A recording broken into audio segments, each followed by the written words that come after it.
Perkenalkan, nama saya Alfani Karerihara dengan NIM 19010500057.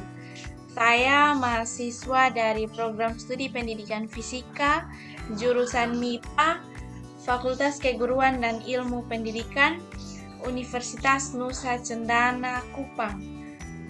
Saat ini saya akan membawakan materi tentang hukum Ohm sebagai tugas produk 2 pada mata kuliah pengembangan multimedia dengan dosen mata kuliah Bapak Iwayan Sukarzita. Berikut saya paparkan materinya.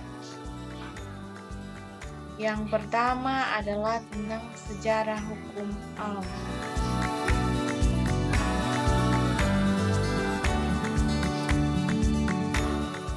Oke.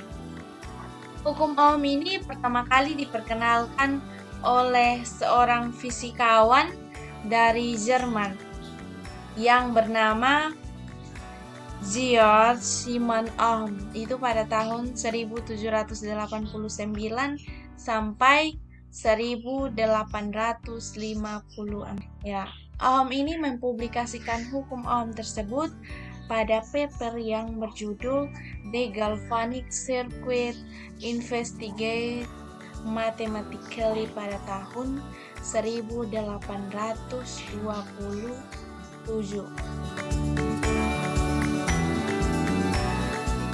Yang berikut adalah pengertian hukum Ohm.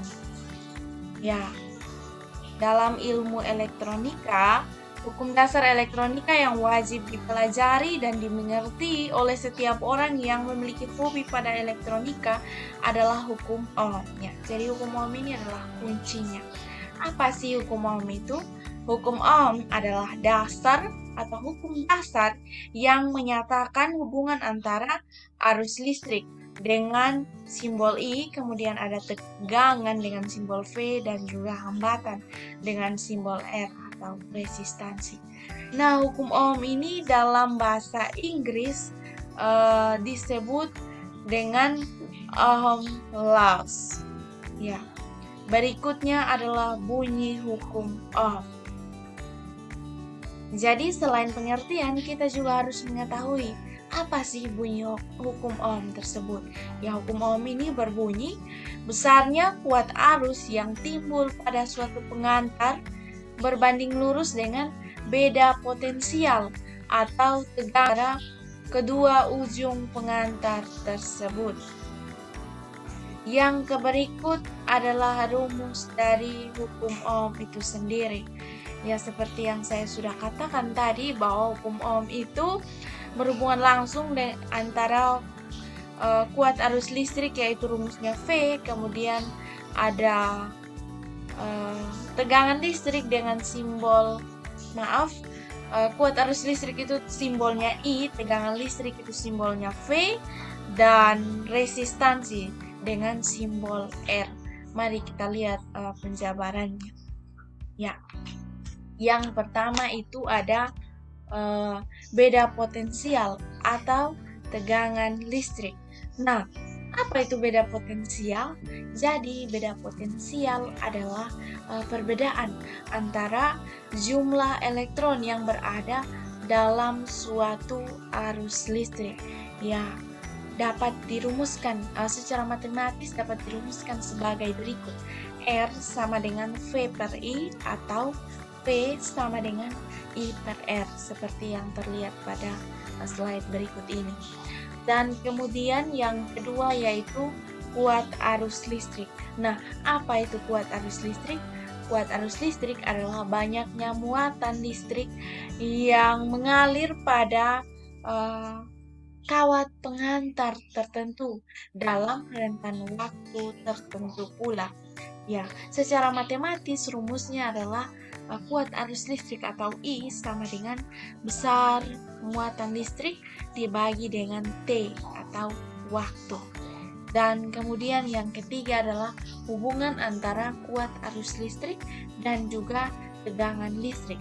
Nah, pada hambatan tetap Jadi hubungan antara kuat arus listrik dan juga tegangan listrik, yaitu ketika kuat arus semakin besar atau semakin bertambah, maka tegangan juga akan semakin bertambah.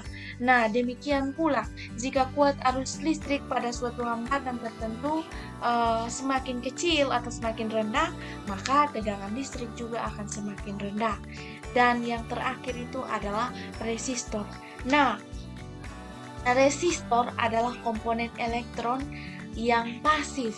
Ya, jadi resistor ini merupakan komponen elektronika yang sangat pasif, yang memiliki nilai resistansi atau hambatan yang berfungsi untuk membatasi atau mengatur arus listrik yang keluar dan yang masuk pada suatu rangkaian tertentu. Oke, yang berikut adalah penerapan dari hukum Ohm ya. Tadi kita sudah melihat ada rumus dan juga hubungan antara kuat arus listrik, resistansi, dan juga hambatan atau beda potensial atau tegangan. Yang saat ini kita pelajari adalah tentang penerapan hukum Ohm.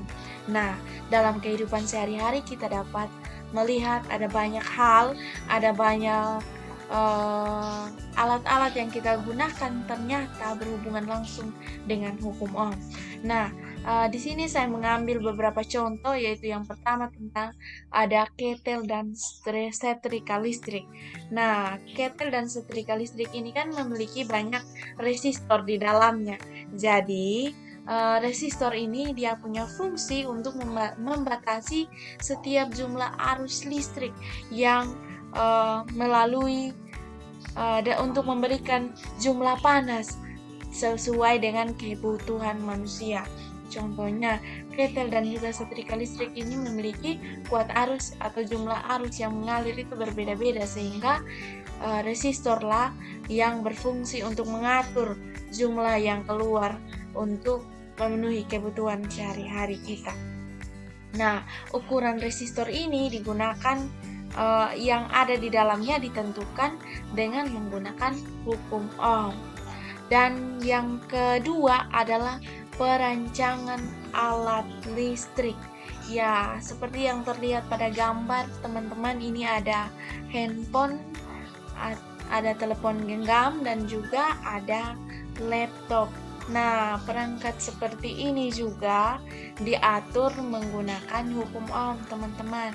Nah, hukum Ohm ini memberitahu kita jumlah resistansi yang kita butuhkan untuk membentuk arus tertentu dan jumlah tegangan tertentu pada perancangan alat listrik, sehingga alat listrik tersebut seperti handphone dan juga laptop dapat kita gunakan secara baik, teman-teman.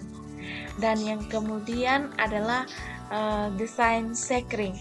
Nah, sekring ini sering sekali kita gunakan dalam kehidupan sehari-hari, baik untuk kegiatan di kantor maupun di rumah-rumah kita masing-masing. Ya, sekring adalah komponen proteksi yang membatasi jumlah arus yang mengalir melalui rangkaian dan untuk menetapkan sejumlah tegangan yang mengalir. Nah, di sini juga hukum Ohm digunakan untuk mengetahui resistor mana yang dibutuhkan oleh sekring tersebut, yang berkaitan langsung dengan beberapa alat yang kita gunakan dalam kehidupan kita sehari-hari. Dan yang terakhir di sini saya mengambil tentang pengisi daya ponsel atau laptop, atau kita lebih kenal lagi secara akrab HP. Ya, pengisi daya HP dan juga laptop ini menggunakan catu daya, ya seperti yang terlihat pada gambar ini merupakan catu daya. Catu daya ini memberikan tegangan keluaran variabel berdasarkan resistansi, dan keseluruhan kerjanya dikendalikan oleh hukum Ohm. Ya, selanjutnya kita melihat ada satu contoh soal dan kita akan coba untuk kerjakan. Ya, bunyi soalnya seperti ini. setting DC generator atau power supply untuk menghasilkan output tegangan 10 volt.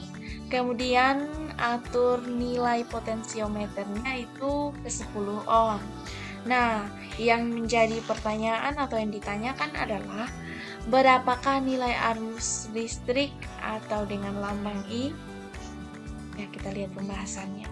Ya, masukkan nilai tegangan yaitu 10 volt dan nilai resistansi dari potensiometer yaitu 10 ohm ke dalam rumus hukum Ohm seperti yang telah saya jelaskan tadi untuk mencari kuat arus listrik yaitu V per R. Ya, kita tinggal masukkan nilainya. I sama dengan 10 volt per 10 ohm. Jadi kita dapatlah 10 dibagi 10 sama dengan 1, sehingga hasil dari kuat arus listrik yang mengalir adalah 1 ampere. Ya, ini adalah salah satu contoh dari hukum Ohm. Jika teman-teman ingin belajar lebih banyak, teman-teman bisa dapatkan pada sumber-sumber lain. Oke, ini adalah profil saya. Saya adalah mahasiswa asal dari Sumba Timur, lahir di Lewa tanggal 31 Agustus 2001. Ya, saya semester 5. Moto saya yaitu lakukanlah dengan penuh tanggung jawab dan setia yang menjadi bagianmu, selebihnya biarlah kuasa Tuhan yang mengatur.